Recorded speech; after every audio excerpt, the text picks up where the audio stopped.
इथे delta NGRT is number of moles of gaseous reactants and product. Difference between number of moles of gaseous product minus reactant. Product minus reactant लक्षात ठेवायचं आणि gaseous हे लक्षात ठेवायचं, कारण नाहीतर न्यूमरिकल आपलं हे रॉंग येईल.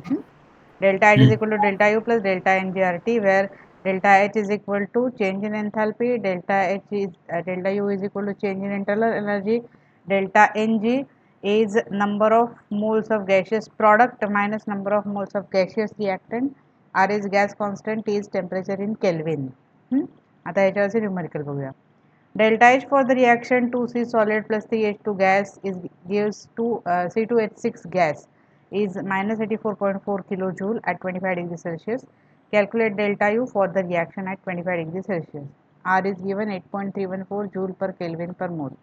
आता इथे आपल्याला R हा जूल पर केल्विन पर मोल असल्यामुळे डेल्टा H किंवा डेल्टा U जे काय दिलं असेल आपल्याला ते किलो जूल मध्ये दिलं असेल तर जूल मध्ये कन्वर्ट करून घ्यायचं. त्यामुळे आपल्याला ते आधी करावं लागेल. हा एक वे, किंवा R ला किलो जूल पर केल्विन पर मोल असं करावं लागेल. त्यासाठी ह्याला 10⁻³ ने मल्टिप्लाय करायला लागेल.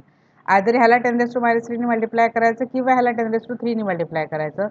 पण ह्याला 10⁻³ ने मल्टिप्लाय करणं जास्त सोपं आहे ह्याला 10⁻³ ने मल्टिप्लाय करण्यापेक्षा. तर आधीचा 8 पॉईंट आहे, मग त्याला 10⁻³ मग ते खूपच छोटा नंबर होईल. त्यापेक्षा ह्याला 10⁻³ ने मल्टिप्लाय केलं तर लॉग कॅल्क्युलेशनला सोपं पडेल. सो 84,400 याचे करू शकतो आपण, -84,400 जूल. तर हे काय दिलं आहे त्यांनी, हे दिलं आपल्याला डेल्टा H म्हणजे हीट ऑफ रिॲक्शन दिले, डेल्टा U काढायचं आहे. म्हणजे आपल्याला त्यासाठी डेल्टा NG कॅल्क्युलेट करायला लागेल. R हा आपल्याला माहिती आहे, T हा त्यांनी डिग्री सेल्सिअसमध्ये दिला आहे, त्याच्यामध्ये 273 ॲड केले की आपल्याला केल्विनमध्ये मिळेल. Delta NG is equal two moles of number of moles of product gases number of moles of reactant gases.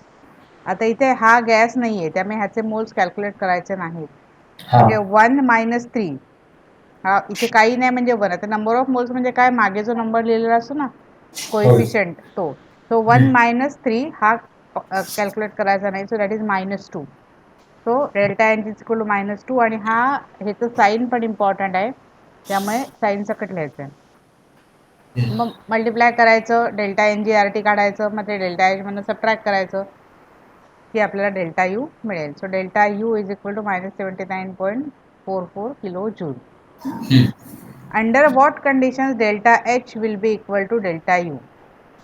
ह्याच्यावरनं मला सांग की कुठल्या कंडिशनमध्ये delta H will be equal to delta U.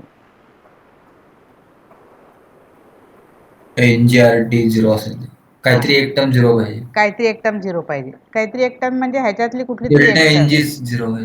कारण R आणि T 0 असू शकत नाहीत because they are constant. So T म्हणजे कधी तर अब्सोल्यूट 0 -273 केल्विन किंवा सॉरी 0 केल्विन म्हणजे 273 डिग्री सेल्सिअस असं असेल तर त्याला एक होऊ शकेल, किंवा डेल्टा NG 0 असेल तेव्हा. डेल्टा NG 0 असेल तेव्हा म्हणजे काय, तर number of moles of gaseous product आणि रिॲक्टंट सेम असतील तेव्हा. सेम असली पाहिजे. So delta NG will be gaseous, त्या कंडिशनला असू शकेल. होय. In a particular reaction, 2 kilojoule of heat is released by the system and 6 kilojoule of work is done on the system. Determine delta H and delta U. आता आपल्याला first law of thermodynamics माहिती आहे, delta U is equal to Q plus W. तर Q इथे काय, दर particular it is release by system. Release by system म्हणजे negative, minus and work is done on the system म्हणजे positive. Positive. So -2 + 6 that is 4 kilojoule delta U आहे. आणि आणखीन त्यांनी काय म्हटलंय, डेल्टा डेल्टा H फक्त त्यांनी ना ॲट कॉन्स्टंट प्रेशर असं मेन्शन केलेलं नाहीये. सो ॲट कॉन्स्टंट प्रेशर असं मेन्शन केलं असेल तर आपण QP is equal to delta H is equal to -2 kg लिहू शकतो. इथे त्यांनी मेन्शन करायला होतं ॲट कॉन्स्टंट प्रेशर, तसं मेन्शन केलं नाही. कारण आपण QP म्हणजे at constant pressure heat release किंवा ॲब्झॉर्ब म्हणू शकतो ना. इथे त्याचं त्यांनी मेन्शन केलं नाही, पण एक्झाममध्ये असं होणार नाही. सो एक्झाममध्ये they will mention at constant pressure असेल तर QP is equal to -2 kg. म्हणजे डेल्टा H आणि QP are one and the same.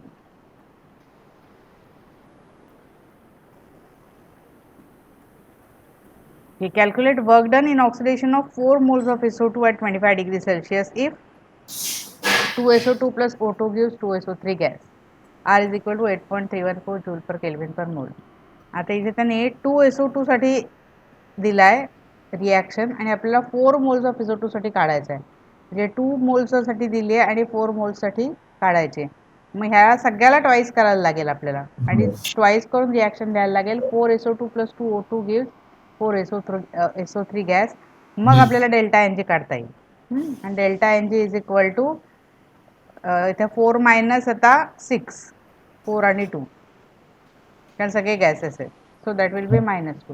फक्त हे जे इक्वेशन आहे ना ते अजून आपल्याला दिलेलं नाही आहे इकडे. W is equal to minus delta n g R T ते पुढे आपल्याला लर्न करायचं आहे पण त्याने आधीच सॉल्व करून दिलं आहे. सो हा एक फॉर्म्युला आहे W is equal to minus delta n g R T. हा चॅप्टर लर्न करून झाला ना की सगळे फॉर्म्युले एकत्र लिहून काढायचे तर या चॅप्टरमध्ये कारण याच्यामध्ये भरपूर टाईपचे न्यूमरिकल आहेत. सो डेल्टा एन जी काढल्यावर आर आणि टी ने मल्टिप्लाय केलं की आपल्याला डब्ल्यू मिळेल. येस. आणि इथे जर आता इथे हे निगेटिव्ह आहे, डेल्टा एन जी निगेटिव्ह आहे त्यामुळे वर्क आपल्याला पॉझिटिव्ह मिळणार. आता हे पण कसं लक्षात येईल बघ 6 मोल्स पासून 4 मोल्स पर्यंत झाले म्हणजे व्हॉल्यूम कमी झालाय म्हणजे कंप्रेशन झालाय मग कंप्रेशनचं वर्क पॉझिटिव्ह. आणि त्यांनी काय विचारलंय state whether work is done on the system or by the system. So work is done on the system since W is greater than 0 म्हणजे positive. Yes. आता work done in a chemical reaction. आपल्याला माहिती आहे W is equal to minus PXT delta V. एकदम आपण पहिला formula learn केला तो. आता समजा PXT is equal to P असेल म्हणजे एक्सटर्नल प्रेशर आणि ड्रायव्हिंग फोर्स म्हणजे इंटरनल प्रेशर दोन्ही सेम असेल तर आपण काय लिहू शकतो W is equal to minus P delta V. म्हणजे PXTच्या ऐवजी आपण P घातलं फक्त. म्हणजे हे प्रेशर हे ऑन द सिस्टीम आहे हे प्रेशर ऑफ द सिस्टीम हे दोन्ही जर सेम असेल तर हे सेम कधी असतं तर ओपन पॅनमध्ये असतं तेव्हा. So that will be equal to minus P V two minus V one म्हणजेच minus P V two plus P V one. आता ह्या पी व्ही टूसाठी आपण मगाशी केलं तसं N2RT आणि पी व्ही वनसाठी N1RT घातलं तर ते सबस्टिट्यूट करू. आता हे कुठून आलं P V is equal to NRT आपलं इक्वेशन आहे ना गॅसचं जनरल गॅस इक्वेशन त्याच्यावरनं किंवा आयडियल गॅस इक्वेशन. मग W is equal to minus N2RT plus N1RT या फॉर्म्युल्यावरनं. व्ही टू पी व्ही टूसाठी आपण घातलं N1RT N2RT पी व्ही वनसाठी घातलं N1RT. मग RT कॉमन काढल्यावर minus N2 minus N1 that is minus delta NGRT. So W is equal to minus delta NGRT that is work done. आता if N2 is greater than N1 N2 is greater than N1 असेल तर ही term positive येईल. ही term positive येईल म्हणजे work done will be negative that is work of expansion. आता N2 हा N1 पेक्षा मोठा आहे म्हणजे प्रॉडक्टचे गॅसचा व्हॉल्यूम हा रिॲक्टंटच्या गॅस व्हॉल्यूमपेक्षा मोठा आहे. आता हे जरी नंबर ऑफ मोल्सच्या टर्म्समध्ये असलं तरी number of moles is directly proportional to volume of the gas. त्यामुळे जेव्हा नंबर ऑफ मोल्स जास्त असतात म्हणजेच गॅसचा व्हॉल्यूम पण जास्त असतो. म्हणजेच प्रॉडक्टचा व्हॉल्यूम जास्त आहे रिॲक्टंटच्या व्हॉल्यूमपेक्षा म्हणजे एक्सपान्शन झालं आहे त्यामुळे वर्क बरोबर निगेटिव्ह आहे. Work is done by the system. If N1 is greater than N2 तर ही व्हॅल्यू निगेटिव्ह येईल. आत्ता आलं होतं तसं मगाशी.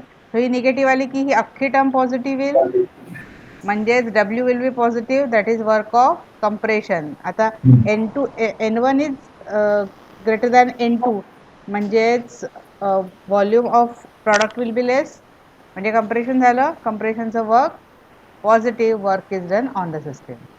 हे सगळं ना असं एकमेकाशी रिलेटेड आहे. आणि जर दोन्ही सेम असतील तर N2 is equal to N1 असेल तर ही टर्म 0 येईल. So W is equal to 0 that is work is not at all done. So if delta NG is equal to 0 W will be 0. So no pressure volume type of work is done when number of moles of reactants and products are equal. जो इथे विचारला होता ना प्रश्न तो at that time delta H will be equal to delta U. Enthalpy change is equal to internal energy change. आता ह्या काही काही ना हे आहेत काही काही टर्म्स आहेत त्या टर्म्स एक्झाममध्ये विचारतात 1-1 मार्कला.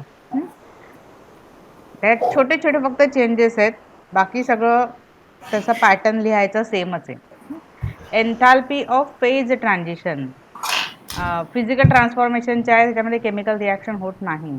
हा, एन्थाल्पी ऑफ फेज ट्रान्झिशन म्हणजे काय? फेज ट्रान्झिशन म्हणजे एका फेजमधून दुसऱ्या फेजमध्ये, म्हणजे solid to liquid, liquid to gas, solid to gas. आता इथे एन्थाल्पी ऑफ फ्युजन, फ्युजन म्हणजे काय? तर सॉलिड टू लिक्विड चेंज होणं, water solid changes to water liquid, म्हणजे झाले हे फ्युजन झालं, सॉलिड टू लिक्विड. ह्याची एन्थाल्पी म्हणजे काय? तर enthalpy change that occurs when 1 mole of a solid is converted into liquid without change in temperature at constant pressure is called as enthalpy of fusion. आता याच्यामध्ये काय काय महत्त्वाचं आहे? It is for 1 mole of solid without change in temperature आणि at constant pressure. So temperature constant, pressure constant आणि 1 मोलसाठी आहे एन्थाल्पी चेंज दॅट ऑकर्स, म्हणजे डेल्टा एच फॉर फ्युजन. म्हणजे 1 मोल ऑफ वॉटर जर 1 मोल ऑफ आईस जर 1 mole of लिक्विडमध्ये convert होत असेल at 20 degree Celsius, sorry at 0 degree Celsius, कारण 0 डिग्रीला होतं ना, melting point is 0 degree Celsius. सो 0 डिग्री सेल्सिअसला तर तो जो एन्थाल्पी चेंज आहे that is called as enthalpy of fusion. आता फ्युजन म्हणजे काय हे एकदा तुला कन्सेप्ट माहिती असेल तर तू हे सहज लिहू शकतो. Here delta H fuse म्हणजे fusion is plus 6.01 kilojoule per mole at 0 degree Celsius. म्हणजे आता 1 मोल ऑफ सॉलिड वॉटर म्हणजेच काय? तर 18 ग्रॅम ऑफ आईस. 1 मोल म्हणजे 18 ग्रॅम ना. मग 18 ग्रॅम आईस 0 डिग्री सेल्सिअसला 18 ग्रॅम वॉटरमध्ये कन्वर्ट होण्यासाठी लागणारी जो एन्थाल्पी चेंज झाला आहे दॅट इज 6.01 किलोजूल. आता वेन वन, हा हे इकडे दिलंय, एवढी हीट ॲब्झॉर्ब केली जाते. आता लिक्विड टू सॉलिड म्हणजे उलटा चेंज, फ्रीजिंग होणार असेल ॲट 0 डिग्री सेल्सिअस तर तेवढीच हीट रिलीज केली जाईल, म्हणून इथे डेल्टा एच निगेटिव्ह आला बघ. कारण जेव्हा सॉलिड लिक्विड टू सॉलिड होतं तेव्हा हीट रिलीज केली जाते, म्हणून डेल्टा एच निगेटिव्ह आहे -6.01. आणि जेव्हा सॉलिड टू लिक्विड चेंज होतो तेव्हा हीट ॲब्झॉर्ब केली जाते, म्हणून delta H is equal to plus 6.01 kilojoule per mole. दोन्हीमध्ये 18 ग्रॅम ऑफ वॉटरचा चेंज होतो, 0 डिग्री सेल्सिअसलाच होतो, ॲट कॉन्स्टंट प्रेशरच होतो. So when 1 mole of liquid water freezes at 0 degree Celsius, heat is evolved, and when 1 mole of water melts at 0 degree Celsius, heat is absorbed. एवढी, म्हणून ही plus आली, ही minus आली. कळलं? उलट्या सुलट्या प्रोसेस. आता एन्थाल्पी ऑफ वेपरायझेशन, वेपरायझेशन म्हणजे काय? लिक्विड वॉटरचं गॅशियस वॉटरमध्ये conversion. H2O liquid gives H2O gas, delta H vaporization is 40 kilojoule per mole at 100 degree Celsius. कारण आपल्याला माहिती आहे की water evaporates, sorry water boils at 100 degree Celsius, not evaporates can evaporate at any temperature but boils at 100 degree Celsius. So at 100 degree Celsius it is 40 kilojoule per mole. म्हणजे 18 gram water, 18 gram वेपरमध्ये conversion व्हायला 100 degree सेल्सिअसला एवढी heat required आहे, 40 kilojoule per मोल. पण तेच 25 degree सेल्सिअसला 44 kilojoule per मोल heat required आहे. So temperature change झाला की delta H will change. Thus, 1 mole of water is vaporized at 1 atmospheric pressure. The enthalpy changes plus 40 kilojoule at 100 degree Celsius plus 44 kilojoule at 25 degree Celsius. इथे temperature कमी आहे ना, त्यामुळे obviously heat जास्त लागणार वेपरमध्ये conversion होण्यासाठी, आणि इथे ऑलरेडी टेम्परेचर जास्त आहे, त्यामुळे 40 kilojoule of heat delta H will be 40 kilojoule. हा डिफरन्स लक्षात येतोय? आता समजा कंडेन्स व्हायचं असेल, म्हणजेच वेपरचं लिक्विडमध्ये व्हायचं असेल, तर H2O गॅस, आता उलटी reaction, gives H2O liquid that is heat of condensation is -40.7 kilojoule per mole at 100 degree Celsius. म्हणजे 100 डिग्री सेल्सिअसला ही होती 40 किलोजूल, तिकडे 40.7, म्हणजे लिटल डिफरन्स आहे, negligible. So 40.7 kilojoule per mole at 100 degree Celsius. इथे 25 डिग्री सेल्सिअसचं दिलेलं नाही आहे. हे झालं liquid to gas, gas to liquid. आता सब्लिमेशन, सब्लिमेशन म्हणजे आठवत आहे का काही?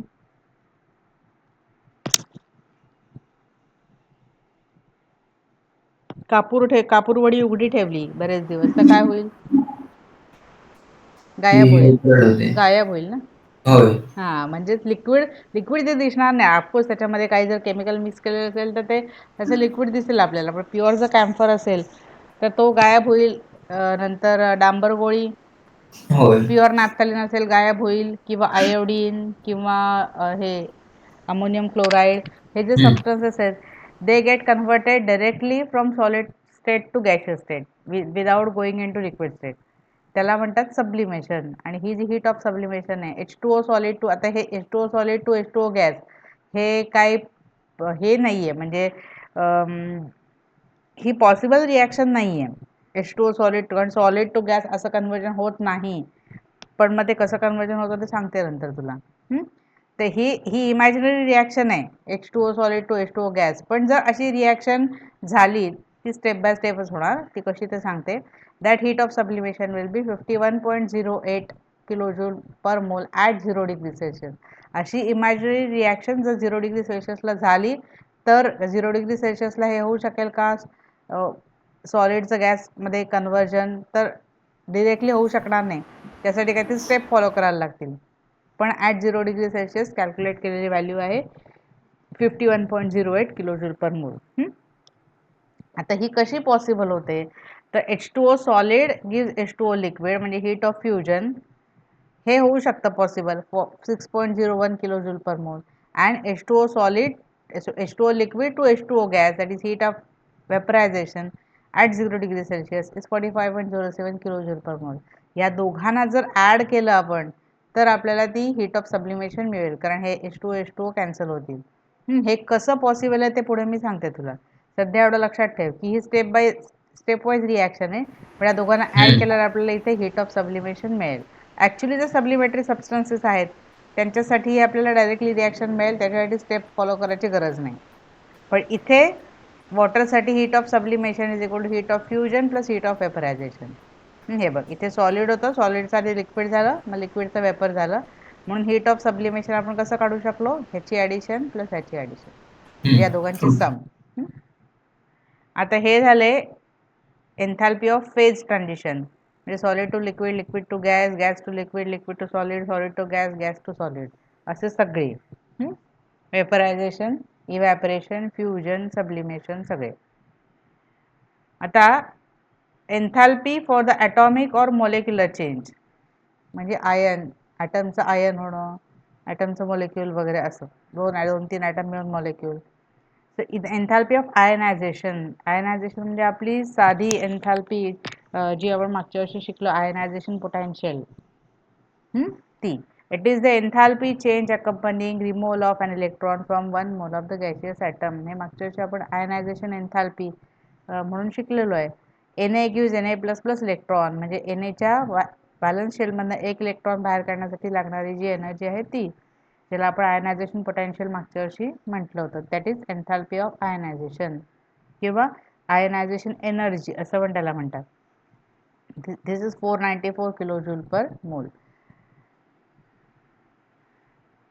आता त्याच्या विरुद्ध इलेक्ट्रॉन गेन एन्थॅल्पी, ही पण मागच्या वर्षी आपण लर्न केली होती, की ज्याला आपण इलेक्ट्रॉन अफिनिटी असं पण म्हटलं होतं. The electron gain enthalpy on the other hand gives the enthalpy change when one mole of gas phase atoms of an element accept electron to form gaseous anion. म्हणजे ही कॅटायन फॉर्म करण्यासाठी लागणारी energy, म्हणजे cation कधी form होतो? एक electron donate केल्यानंतर. तो electron donate करण्यासाठी तो काहीतरी डोनेशन घेतो in the form of energy, that is enthalpy of ionization. आणि हा काय करतो? इलेक्ट्रॉन गेन करतो, इलेक्ट्रॉन गेन एन्थॅल्पी, की ज्याला आपण इलेक्ट्रॉन अफिनिटी म्हणतो. हा इलेक्ट्रॉन गेन करतो म्हणजे विकत घेतो इलेक्ट्रॉन. विकत घेतल्यावर त्याला काहीतरी एनर्जी रिलीज करावी लागते, that is 349 kilojoule per mole for chlorine to form chloride ion, म्हणजे अनायन फॉर्मेशनची एनर्जी. कारण इलेक्ट्रॉन ट्रान्झॅक्शन जे ॲटम्समध्ये होतं त्याची करन्सी आहे एनर्जी. तुला इलेक्ट्रॉन हवा असेल, म्हणजे जसा क्लोरीनला हवा आहे, तर तुला एनर्जी द्यावी लागणार, म्हणजे तो इलेक्ट्रॉन विकत घ्यावा लागणार. आणि सोडियमला इलेक्ट्रॉन विकायचा आहे, नको आहे, त्याच्या व्हॅलन्स शेलमध्ये एकच इलेक्ट्रॉन आहे. मग तो इलेक्ट्रॉन विकताना काय फुकट देणार नाही, तो एनर्जी घेणार 494 किलोजूल पर मोल आणि मग तो इलेक्ट्रॉन देणार. सो हे कॅटायन फॉर्मेशनची एनर्जी म्हणजे enthalpy of ionization. anion फॉर्मेशनची energy म्हणजे इलेक्ट्रॉन गेन एन्थॅल्पी किंवा ज्याला आपण इलेक्ट्रॉन अफिनिटी म्हणतो ती. आता एन्थॅल्पी ऑफ ॲटोमायझेशन. ॲटोमायझेशन म्हणजे काय? मोलेक्युलचे ॲटम बनणं. The enthalpy change accompanying the dissociation of one molecule of gaseous substance into atoms is enthalpy of atomization. आता सगळीकडे the enthalpy change accompanying the जी काय प्रोसेस असेल ती ऑफ 1 मोल ऑफ असंच सगळीकडे स्टेटमेंट आहे. तिथे फक्त आता इथे डिसोसिएशन आहे म्हणून 1 mole of dissociation 1 mole of gaseous state.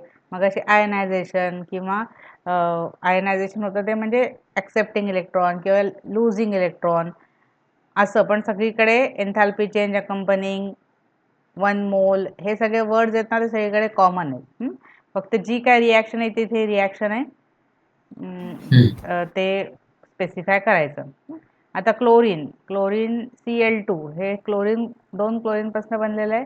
So chlorine gas म्हणजे क्लोरीन मोलेक्युल्स जर क्लोरीन ॲटम बनवायचे असतील तर enthalpy of atomization is 242 kilojoule per mole. आता CH4 ह्याच्यामध्ये CH असे 4 बॉन्ड आहेत. मग त्याचं आता हे असं काय असंच होतं का? तर हे असं एका स्टेपमध्ये कधी होत नाही. आधी पहिले CH4 तो CH3 डॅश, मग डॅश CH2 डॅश, मग डॅश डॅश CH आणि मग डॅश डॅश डॅश CH, मग CH असं हे होतं. किंवा फॉर्मेशनचं पण असं त्याच्या उलट उलट होतं. त्यामुळे ही जी 1660 कशी आली ते आपण नंतर परत बघूया. सध्या असं लक्षात ठेव की CH4चा एक कार्बनने 4 हायड्रोजन सेपरेट होण्यासाठी गॅशियस स्टेटमध्ये सगळं गॅशियस स्टेटमध्ये इज 1660 किलोजूल पर मोल. हे झालं एन्थॅल्पी ऑफ ॲटोमायझेशन म्हणजे मोलेक्युलचं ॲटम होणे. आता एन्थॅल्पी ऑफ सोल्युशन म्हणजे डिझॉल्व्ह होताना काय एनर्जी रिलीज केली जाते किंवा ॲब्झॉर्ब केली जाते. एन्थॅल्पी of a solution is एन्थॅल्पी change in a process Wien. आता हे बघ हे पण पहिलं सुरुवात सेम 1 मोल हे पण same of a substance is dissolved in specified amount of the solvent. So NaCl solid plus water aqua म्हणजे वॉटर गिव्ह NaCl ॲक्वस. आधी सॉलिड होतं ना आता ते एक्यू झालं. Delta H solution is equal to 4 kilojoule per mole म्हणजे 4 kilojoule per मोल 56.5 असं आहे ना. 23 आणि किती 35 58.5 ग्रॅम NaCl डिझॉल्व करण्यासाठी आपल्याला 4 किलो जूल एवढी एनर्जी लागणार आहे वॉटरमध्ये डिझॉल्व करण्यासाठी. आता ही आपण जेव्हा 58.5 एवढा NaCl म्हणजे तेवढं ग्रॅम NaCl डिझॉल्व करू तेव्हा कुठून तरी ही ॲटमॉस्फिअरमधनं वगैरे एनर्जी ॲब्झॉर्ब केली जाते. मग आपल्याला कळत नाही. नाहीतर असं तुला असं वाटेल की सोडियम क्लोराईड म्हणजे साधं मीठ जरी गळाला आपण कुठे एनर्जी प्रोव्हाइड करतो. पण ती बाहेरनं कुठनं तरी ॲब्झॉर्ब केली जाते सिस्टीममध्ये. So enthalpy of a solution at infinite dilution is the enthalpy change when 1 mole of a substance is dissolved in infinite amount of solvent. इथे दिला तरी स्पेसिफिक अमाऊंट ऑफ सॉल्व्हंट म्हणजे 50 100 जे काय असेल ते. पण इन्फायनाईट डायल्युशन म्हणजे काय? इन्फायनाईट अमाऊंट ऑफ सॉल्व्हंट म्हणजे सॉल्व्हंट भरपूर एका लिमिटच्या वरती काय कितीही आणि त्याच्यामध्ये 1 मोल ऑफ NaCl म्हणजे 58.5 gram of NaCl. That is enthalpy of solution at infinite dilution. आता जेव्हा इन्फायनाईट डायल्युशन हा जो प्रकार आहे ना तो आपण नंतर इलेक्ट्रोकेमिस्ट्रीमध्ये पण बघणार आहोत तेव्हा तुला जास्त लक्षात येईल. An ionic compound dissolves in water in 2 steps.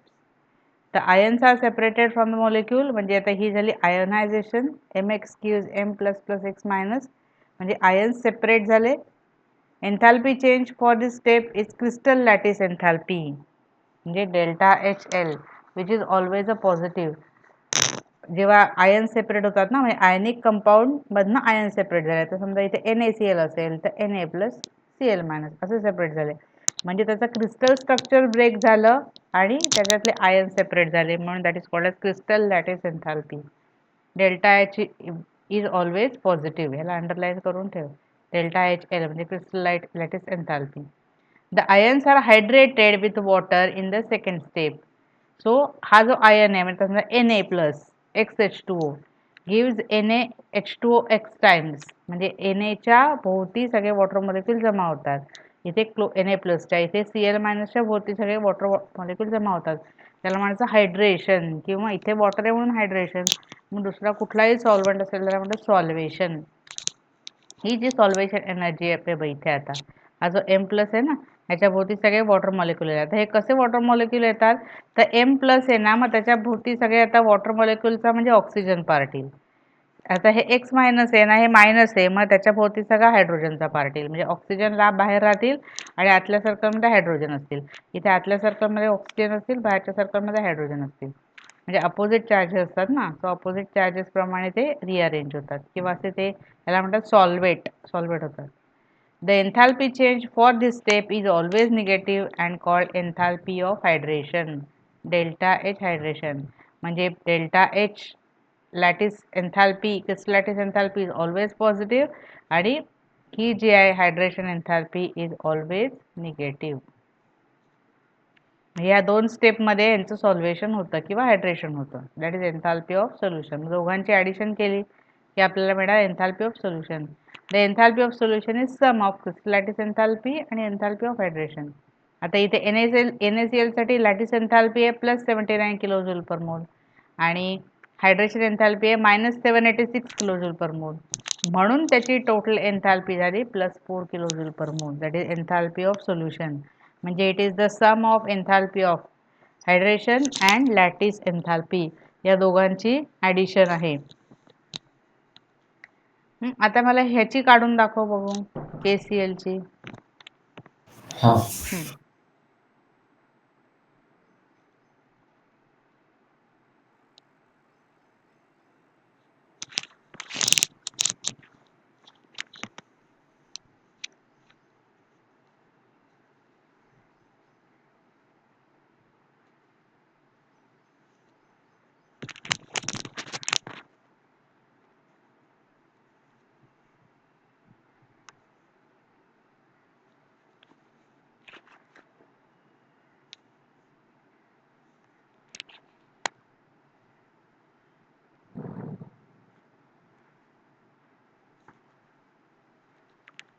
फक्त ऍड कर दोघांना. आता एक निगेटिव्ह एक पॉझिटिव्ह म्हणजे डिफरन्स काढायचा, बिगर नंबरचं साईन लावायचं.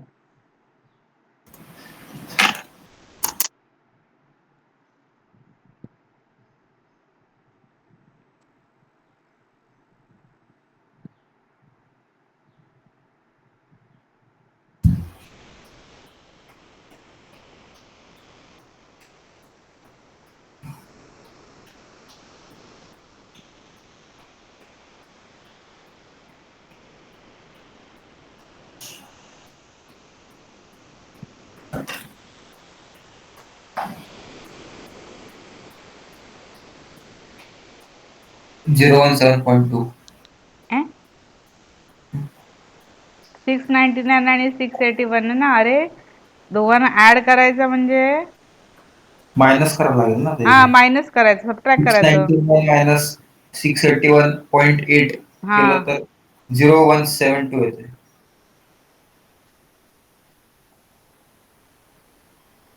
हा म्हणजे 17.2 आलं ना. 17.2. हा 17.2 किलोजूल पर मोल. बरोबर आहे, बरोबर आहे.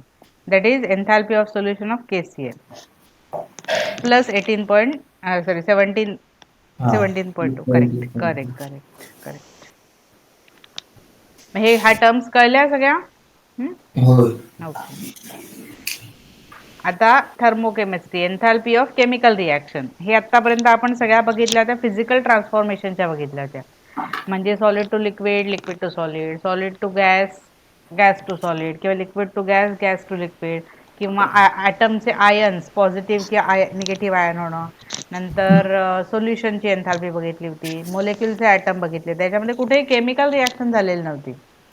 सगळ्या फिजिकल ट्रान्सफॉर्मेशनच होते. आता आपण बघूया enthalpy of chemical reaction. Suppose reaction is AA plus BB gives CC plus DD. म्हणजे आता हे काय, small a is number of moles of A. हे सगळे नंबर ऑफ मोल्स आहेत. तर ह्याची एन्थाल्पी चेंज कशी लिहू शकतो आपण, that is called as delta H reaction. So delta H reaction is equal to sum of enthalpies of product minus sum of enthalpies of the reactant. म्हणजे number of moles into enthalpy of C plus number of moles into enthalpy of D minus हे सगळं रिॲक्टंटचं. म्हणजे sum of enthalpy of product minus sum of enthalpy of the reactant. So ह्याला underline कर या फॉर्म्युलाला. Delta H R is equal to summation H product minus summation H reactant. Kill.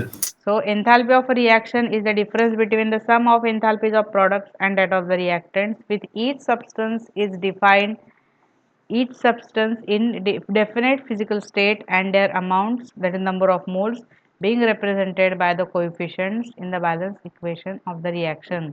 म्हणजे ही solid liquid gas ह्या कुठल्या किंवा ॲक्वस solution कुठल्या तरी फॉर्ममध्ये असली पाहिजे, फिजिकल डेफिनेट फिजिकल स्टेटमध्ये असली पाहिजे आणि नंबर ऑफ मोल्स पण त्याचे करेक्ट पाहिजे, शिवाय रिॲक्शन बॅलन्स पाहिजे. बॅलन्स केमिकल इक्वेशन हे इम्पॉर्टंट आहे. सो पहिल्यांदा असे ह्याच्यावर जेव्हा प्रश्न येतील ना तेव्हा ती रिॲक्शन बॅलन्स आहे की नाही बघायचं. जनरली एक्झाममध्ये इनबॅलन्स रिॲक्शन देत नाहीत, पण तरी आपण एकदा बघायचं की ती रिॲक्शन बॅलन्स आहे ना. असं एकदम सोपे रिॲक्शन असतात, त्यामुळे इझिली तू सांगू शकतोस की ती रिॲक्शन बॅलन्स आहे की नाही.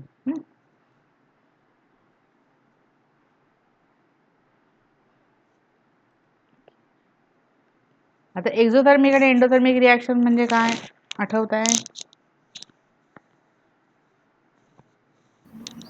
एक्झोथर्मिक म्हणजे हीट इव्हॉल्व होते. हा, आणि एंडो म्हणजे हीट ऍब्सॉर्ब होते. येस, एक्झोथर्मिक रिॲक्शन म्हणजे heat is given out, endothermic म्हणजे heat is absorb. So the enthalpy change for the reaction, enthalpy of a reaction can be positive or negative depending upon summation of H product and summation of H reactant. आपल्याला आता माहिती आहे की delta H R is equal to delta H product minus delta H reactant. आता ह्या रिॲक्शनवरनं मला सांग की डेल्टा एच रिॲक्शन कधी निगेटिव्ह असेल?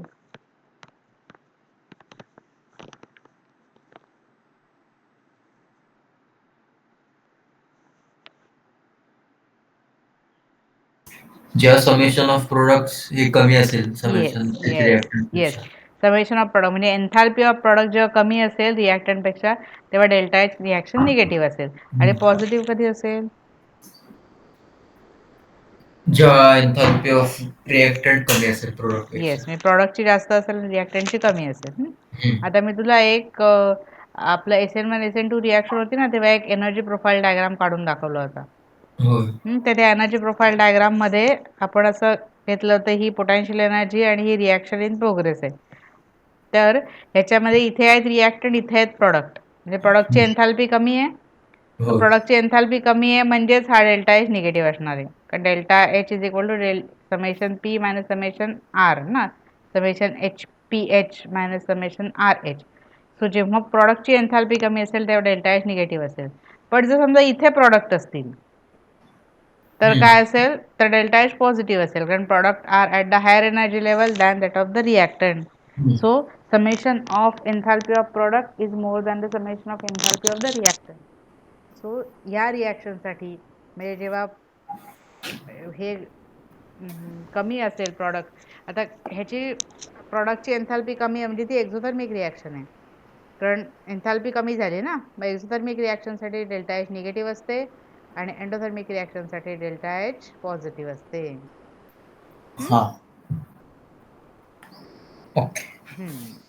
आता इथे एक्झाम्पल दिलंय बघ. N2 plus 2O2 gives 2NO2. Delta HR is equal to 66.4 kilojoule. आता delta H R is equal to 66.4 kilojoule म्हणजे डेल्टा एच पॉझिटिव्ह आहे, म्हणजे ती रिॲक्शन एंडोथर्मिक आहे. While KClO3 gives KCl plus oxygen, ह्याच्यामध्ये delta H is equal to -78 kilojoule. The reaction is exothermic. So exothermic रिॲक्शनसाठी delta H negative, एंडोथर्मिकसाठी delta H positive. आता standard enthalpy of the reaction, इथे आपण फक्त बघितली enthalpy of the reaction. आता standard enthalpy of the reaction म्हणजे काय? स्टँडर्ड स्टेटमध्ये त्याचे सगळे इन्व्हॉल्व झालेले जे कंपाऊंड आहेत ते स्टँडर्ड स्टेटमध्ये असले पाहिजेत. आता थर्मोडायनॅमिक स्टँडर्ड स्टेट म्हणजे काय ते आधी आपण बघूया.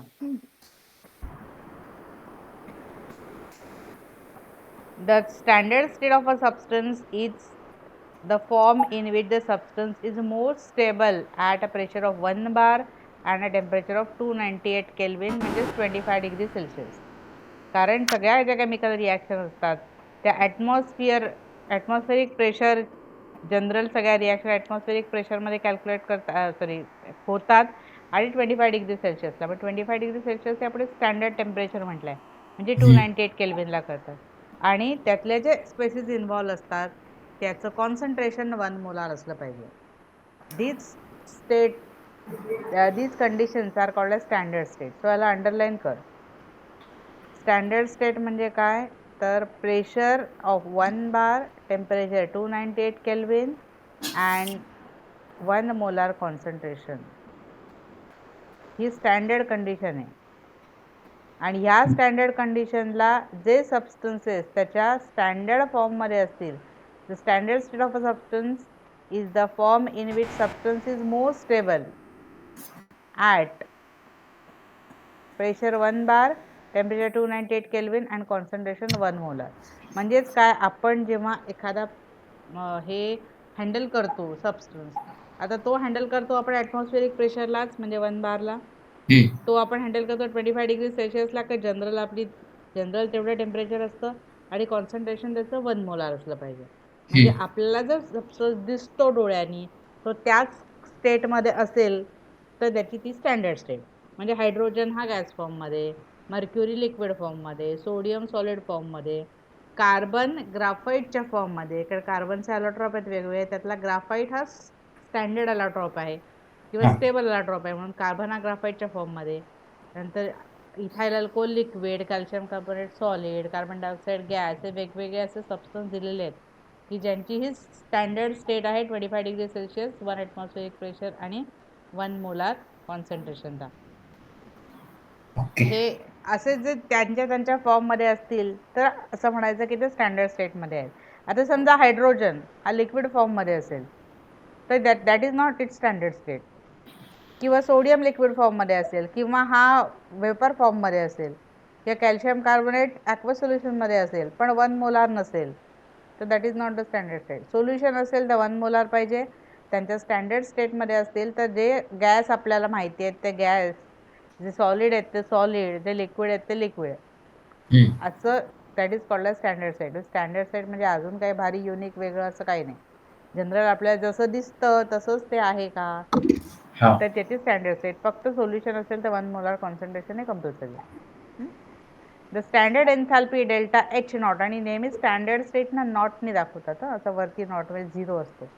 Delta H not reaction of reaction is the enthalpy change accompanying the reaction when the reactants and the products involved are in their standard state. So ही enthalpy of reaction आहे, म्हणजे काय, delta H summation delta H product minus summation delta H reactant. पण ही standard enthalpy कधी, जेव्हा all the reactants and products are in the standard state, तेव्हा असेल तर ती standard enthalpy of the reaction. Okay. आता थर्मोकेमिकल इक्वेशन म्हणजे काय आणि त्याच्यामध्ये आपण काय काय बदल करू शकतो किंवा काय ते बघूया. It is the balance chemical equation in which the enthalpy change physical state and the number of moles of the reactants and products have been specified here. म्हणजे हे थर्मोकेमिकल इक्वेशन म्हणजे काय, त्याच्यामध्ये काय काय असतं तर ते एक तर बॅलन्स केमिकल इक्वेशन असतं, नंतर त्याच्यामध्ये एन्थॅल्पी चेंज काय, डेल्टा एच काय आहे तो लिहिलेला असतो, फिजिकल स्टेट्स स्पेसिफाय केलेले असतात, म्हणजे सॉलिड किंवा गॅस किंवा लिक्विड किंवा ॲक्वस जे काय असेल ते असं ब्रॅकेटमध्ये लिहिलेलं असतं, आणि number of moles of the reactants and product लिहिलेले असतात. म्हणजे त्याच्या पाठीमागे जो नंबर असतो ना, असा 2C2H5OH वगैरे असतात, ते स्पेसिफाय केलेलं असतं. हे असं इक्वेशन म्हणजे काय, थर्मोकेमिकल इक्वेशन. आता हे साधं आपलं केमिकल इक्वेशनमध्ये या सगळ्या गोष्टी असतात, फक्त डेल्टा एच नसतं.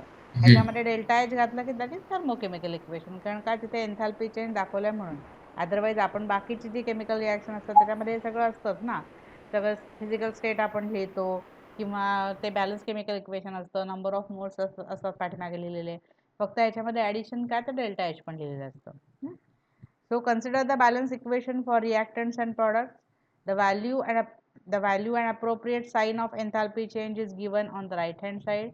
This is the value of delta H naught R, standard enthalpy change. त्याच्यामध्ये साइन पण महत्त्वाचं आहे, कारण त्याच्यावरनं आपल्याला कळतं एंडोथर्मिक आहे का एक्झोथर्मिक आहे. The physical state of the reactants, solid liquid, हे सगळं तुला आता सांगितलं लिहिलेलं असतं.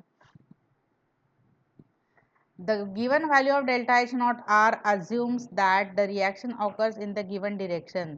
जर ती उलटी रिॲक्शन असेल, म्हणजे समजा आता एक्झोथर्मिक रिॲक्शनसाठी आपण म्हणतो की डेल्टा एच नॉट निगेटिव्ह आहे, पण ती जर रिव्हर्स रिॲक्शन असेल तर डेल्टा एच नॉट पॉझिटिव्ह होणार, तर reverse reaction of exothermic is endothermic. बरोबर आहे. तो साइन महत्वाचं आहे.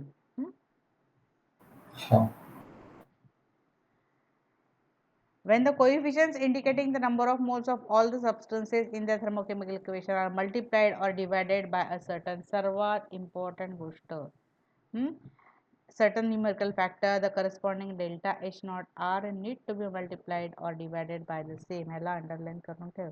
बाकीचं सगळं लक्षात राहण्यासारखं आहे. हे इम्पॉर्टंट आहे. म्हणजे आता समजा एक्झाम्पल दाखवते.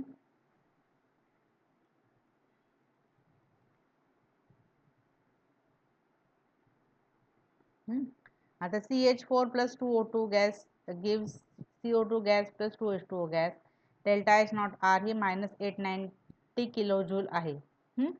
आता इथे बघ, ह्याच्यामध्ये ही बॅलन्स केमिकल इक्वेशन आहे. एक कार्बन आहे, एक कार्बन आहे, 4 हायड्रोजन 4 हायड्रोजन 4 ऑक्सिजन 4 ऑक्सिजन 2 आणि 2.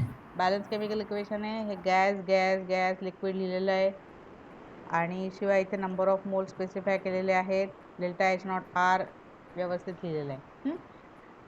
आता ह्याला जर तू 2 ने मल्टिप्लाय केलं, 2CH4 plus 4H2 4O2 gives 2CO2 plus 4H2O gas.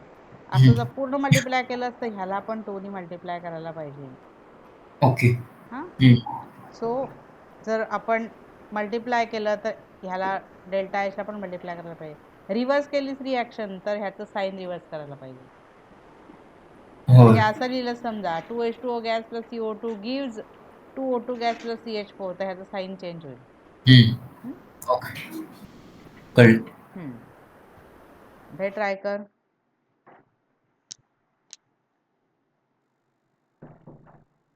C plus 5/2O2. Right, thermochemical equations when coefficients of substances are multiplied by 2.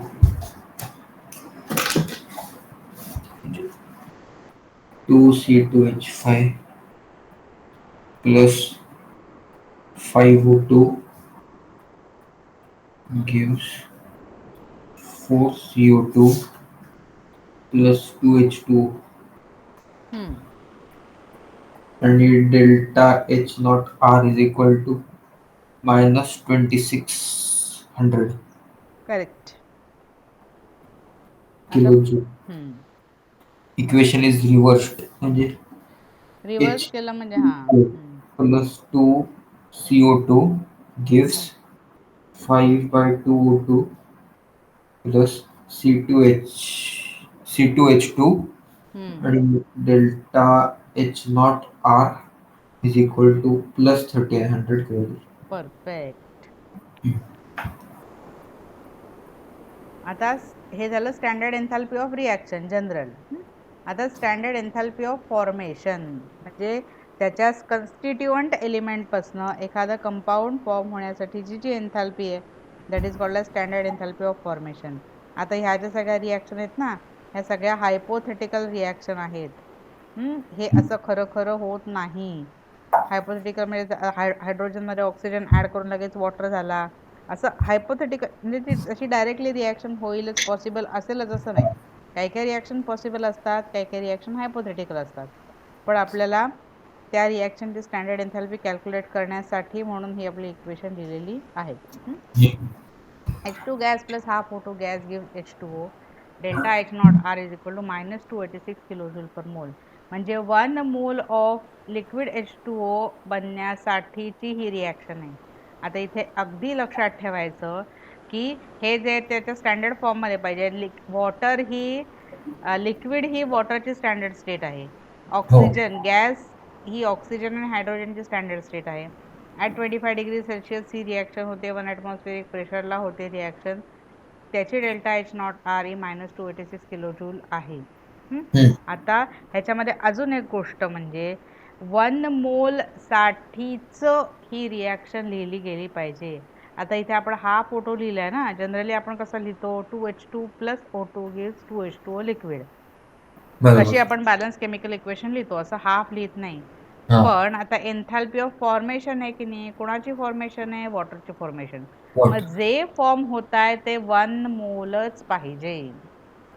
हा, मग इथे 2 मोल लिहून जायचं. जर 2 मोल लिहिलंस तर ह्याला ट्वाइस होईल. That is not एन्थॅल्पी of formation, standard enthalpy of formation. Standard एन्थॅल्पी formation should be written only for 1 मोल.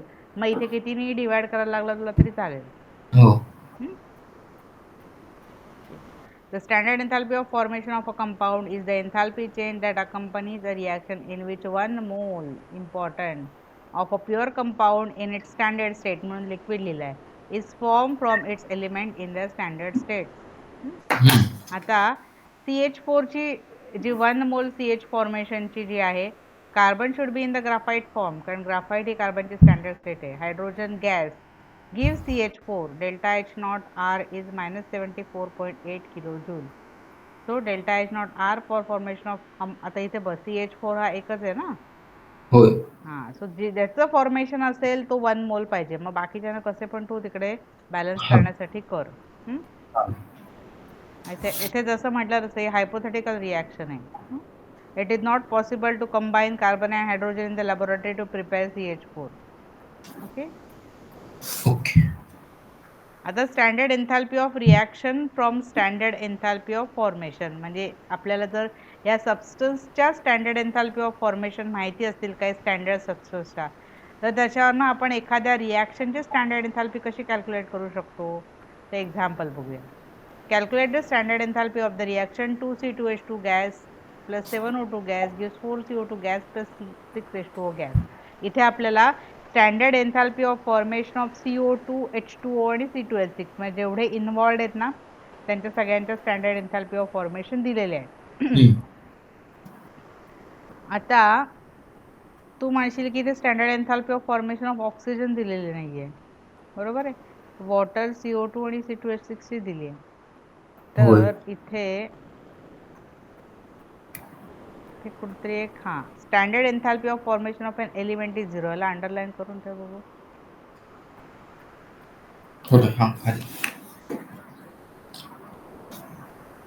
त्यामध्ये इथे ऑक्सिजनची एन्थॅल्पी दिलेली नाही. Standard enthalpy of formation of an element is 0 आणि standard enthalpy of formation of a compound is equal to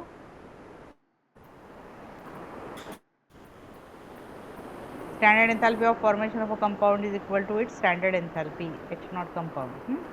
आता हे आपण रिॲक्शन साठी दिलं. आपली जनरल रिॲक्शन जी आहे ती मगाशी आपण केलं होतं तसंच, प्रॉडक्ट मायनस रिॲक्टंट.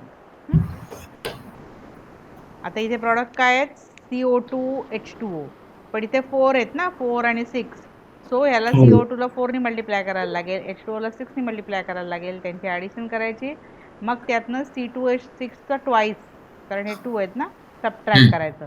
इथे ऑक्सिजन हा एलिमेंटच्या फॉर्ममध्ये आहे, प्युअर एलिमेंट आहे ना, not combine with any other, त्यामुळे त्याची स्टँडर्ड एन्थॅल्पी 0 आहे, म्हणून ती इथे घेतलेली नाही. म्हणून इथे बघ प्रॉडक्टमध्ये काय दिलं आहे, 4 × CO2, 6 × वॉटर, मायनस 2 × H2H6 आणि 7 × ऑक्सिजन, पण 7 × ऑक्सिजन काही लिहिलेलंच नाही आहे, कारण का ती 0 आहे.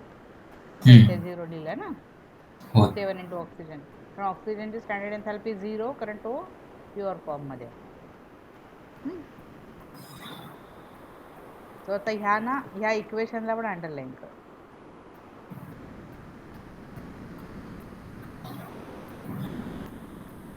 पण मग आता CO2 पण प्युअर फॉर्म मध्येच नाही, पण CO2 कंबाईन आहे ना, कार्बन आणि ऑक्सिजन, एलिमेंटल फॉर्म मध्ये नाहीये. जसं आपण मागच्या वर्षी रिडॉक्स रिॲक्शन मध्ये शिकलो होतो बघ, की oxidation state of the element in its pure form not combine with any other element is 0. तसं हे तसंच standard enthalpy of pure compound is 0. Pure म्हणजे काय, प्युअर एलिमेंट, कंपाऊंड नाही, pure element is 0. Elemental form मध्ये असेल ना, हा ऑक्सिजन बरोबरच ऑक्सिजन मिळून O2 झालाय, Cl2, H2, N2, नुसता कार्बन, नुसता सोडियम, नुसता हायड्रोजन, नुसता कुठलाही सिंगल कॉपर, म्हणजे कशाबरोबरही कंबाईन झालेलं नाही, एनी अदर एलिमेंट बरोबर कंबाईन झालेलं नाही, असं असेल त्याची एन्थॅल्पी झिरो. स्टँडर्ड एन्थॅल्पी 0. हां. आता ही आपण बघितली ती फॉर्मेशनची एन्थॅल्पी. आता कंबशनची एन्थॅल्पी. मगाशी जेव्हा फॉर्मेशनची एन्थॅल्पी बघितली तर ती स्टँडर्ड एन्थॅल्पी ऑफ फॉर्मेशन जर असेल तर जो फॉर्म होतोय तो 1 मोल पाहिजे.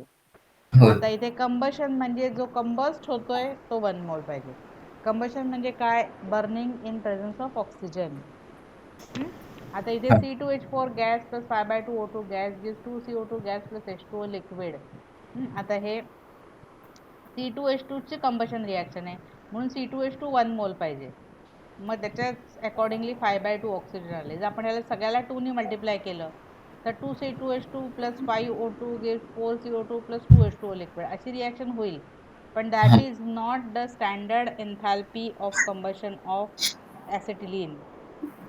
मग स्टँडर्ड एन्थॅल्पी आपण कधी म्हणू शकतो तर हे 1 मोल असेल. ज्याचं कंबशन आहे दॅट शुड बी 1 मोल.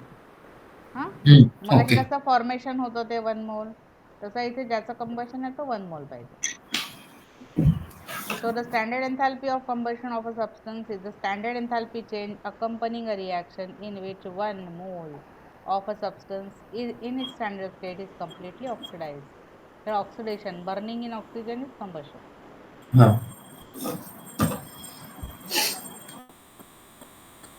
आता वॉटरची कंबशन कसं लिहू शकतो आपण? Hydrogen plus oxygen gives water. आता इथे H2 1 मोल पाहिजे. So H2 gas plus half O2 gas gives H2O liquid ही 1 मोल पाहिजे. आता हीच nothing but enthalpy of formation of water आहे. होय. म्हणजे enthalpy of combustion of hydrogen is nothing but enthalpy of formation of water. मगाशी आपण बघितली हे बघ. पण दोन्ही रिॲक्शनच सेम आहेत ना, त्यामुळे येस. याची एन्थॅल्पी सेम असणार.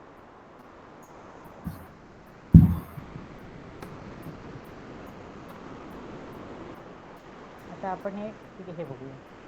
Estimate the standard enthalpy of combustion of CH4 if delta H naught formation of CH4 is minus 74.8 kilojoule per mole, delta H naught carbon dioxide this much, delta H naught water formation is this much.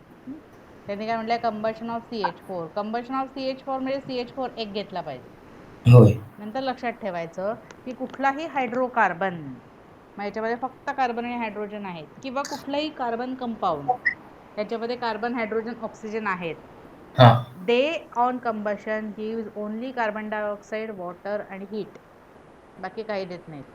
So कुठलाही जर equation असं कंबशनचं लिहायचं असेल तर त्याच्यामध्ये त्याचं 1 मोल घ्यायचं, मग ऑक्सिजन लिहायचे, मग कार्बन डायऑक्साईड आणि वॉटर लिहायचं आणि मग बॅलन्स करायचं, दिलं नसेल तर. आता त्यांनी इथे पण दिलेलं नाहीये, CH4चं कंबशन म्हटलंय. मग CH4चं कंबशन म्हणजे काय? CH4 एक घ्यायचा, इथे आधी नुसतं ऑक्सिजन, इथे कार्बन डायऑक्साईड वॉटर लिहून ठेवायचं, आणि मग आता हे ह्याला तर आपण चेंज करू शकत नाही ना, म्हणजे एक कार्बन डायऑक्साईड होणार, H2 आहेत म्हणजे 2H2O होणार, H4 आहेत म्हणजे, आणि मग अकॉर्डिंगली ऑक्सिजन ऍडजस्ट करायचे किती आहेत ते. मग ते आपण लिहू शकतो. हे डेल्टा H नॉट आर आपल्याला काढायचे. मग आता इथे प्रॉडक्ट कुठले आहेत? कार्बन डायऑक्साईड आणि वॉटर. मग ह्याचं दिलंय आपल्याला फॉर्मेशन, ह्याचं फॉर्मेशन दिलंय, ह्याला 2 ने मल्टिप्लाय करायला लागेल, त्यातनं हा CH4चं दिलंय फॉर्मेशन ते सबट्रॅक्ट करायला लागेल, आणि ऑक्सिजन 0 कारण तो एलिमेंटल कंडिशनमध्ये. तो फक्त मल्टिप्लिकेशन आणि सबट्रॅक्शन आहे इथे, बाकी काही नाही आहे. आणि ऑक्सिजन 0 आहे हे लक्षात ठेवलं पाहिजे कारण तो एलिमेंटल कंडिशन आहे. अशी पण न्यूमरिकल विचारतात. आता बॉन्ड एन्थॅल्पी आपण नेक्स्ट टाइम बघूया. बरं मला एक सांग, उद्या जमणार आहे तुला? हो जमेल. जमेल ना? होय. एकच मिनिट, हे बंद करते.